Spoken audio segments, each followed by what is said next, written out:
کہا کہ بھئی اب ٹھیک ہے آپ چلے جاؤ، لیکن دوبارہ آپ نے احتیاط کرنی ہے۔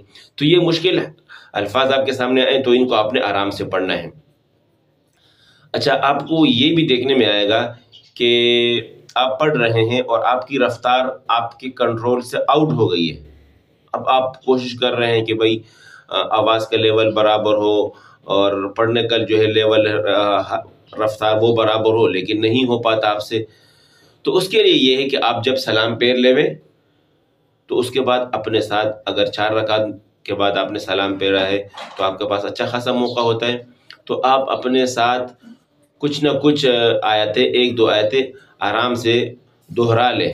جیسے مثال کے طور پر میں بھی طریقہ بتاتا ہوں آپ کو، آپ پڑھ رہے ہیں اور آپ کی رفتار بے قابو ہو گئی ہے، جیسے وَالنَّجْمِ إِذَا هَوَى مَا ضَلَّ صَاحِبُكُمْ وَمَا غَوَى وَمَا يَنطِقُ عَنِ الْهَوَىٰ إِنْ هُوَ إِلَّا وَحْيٌ يُوحَىٰ عَلَّمَهُ شَدِيدُ الْقُوَىٰ۔ اب بے قابو ہو گئے، اب آپ نے سلام پھیرا، اس کے بعد وَالنَّجْمِ إِذَا هَوَىٰ مَا ضَلَّ صَاحِبُكُمْ وَمَا غَوَىٰ وَمَا يَنطِقُ عَنِ الْهَوَىٰ إِنْ هُوَ إِلَّا وَحْيٌ يُوحَىٰ۔ تو اس طریقے سے آپ انشاءاللہ قابو کرنے کی کوشش کریں تو آپ کی رفتار خود بخود قابو ہو جائے گی۔ اچھا، سامع رکھتے وقت آپ نے جو سامع رکھا ہے، کوشش کریں کہ آپ کا ایک ہی سامع ہو۔ 2-3 سامع رکھنے میں آپ کو مشکلات آئیں گی۔ اس میں یہ ہوگا کہ بس اوقات سامع کی توجہ نہیں ہوتی ہے، توجہ کہیں اور چلی جاتی ہے۔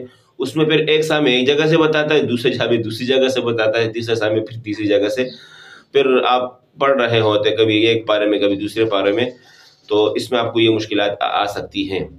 اور یہ بھی ہوتا ہے اس میں کہ خود سامع جو ہے ان کو بھی پریشانی ہوتی کہ ایک انتظار میں ہوتا ہے فلاں بتائے گا، دوسرا انتظار میں ہوتا ہے فلاں بتائے گا، یا بس اوقات تینوں بول پڑھتے ہیں۔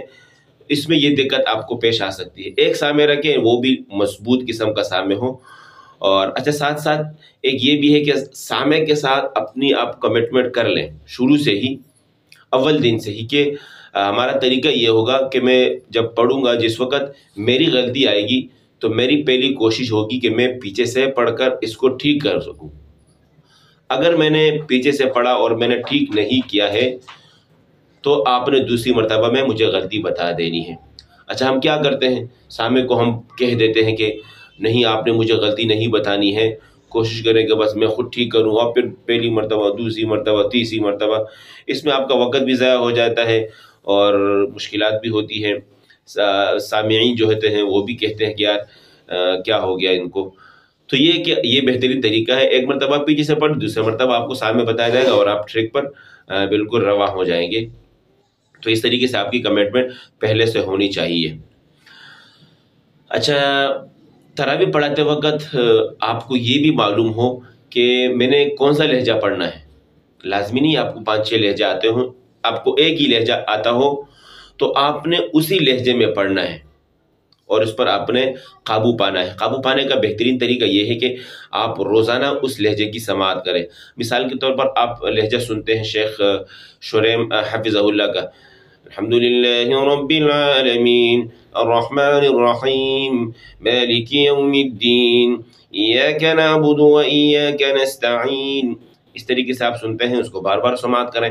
اور کھڑے ہونے سے پہلے آپ اپنے ساتھ 1-2 آیتیں پڑھ لیں اور کوشش کریں کہ تکبیر جو آپ کہیں گے، تکبیر تحریمہ اول والی، آپ اسی لہجے میں پڑھیں۔ آپ کو انشاءاللہ پھر پوری تراویح پڑھنا آسان ہوگی۔ تو یہ بھی ضروری ہے کہ آپ کو جس لہجے پر قابو ہے، گرفت ہے، اسی لہجے میں آپ تراویح پڑھائیں۔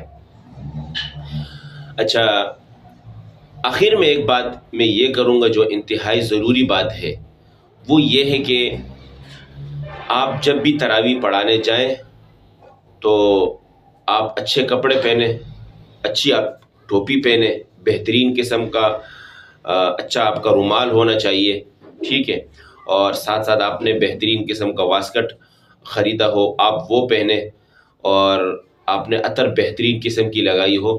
تو یہ ساری چیزیں آپ نے کرنی ہے، چونکہ جو ہے آپ نے رب کے سامنے کھڑا ہونا ہے، رب کا کلام کو پڑھنا ہے، اور آپ کی جو ہے وقار، آپ کو جو ہے پورا وقار کے ساتھ جانا چاہیے۔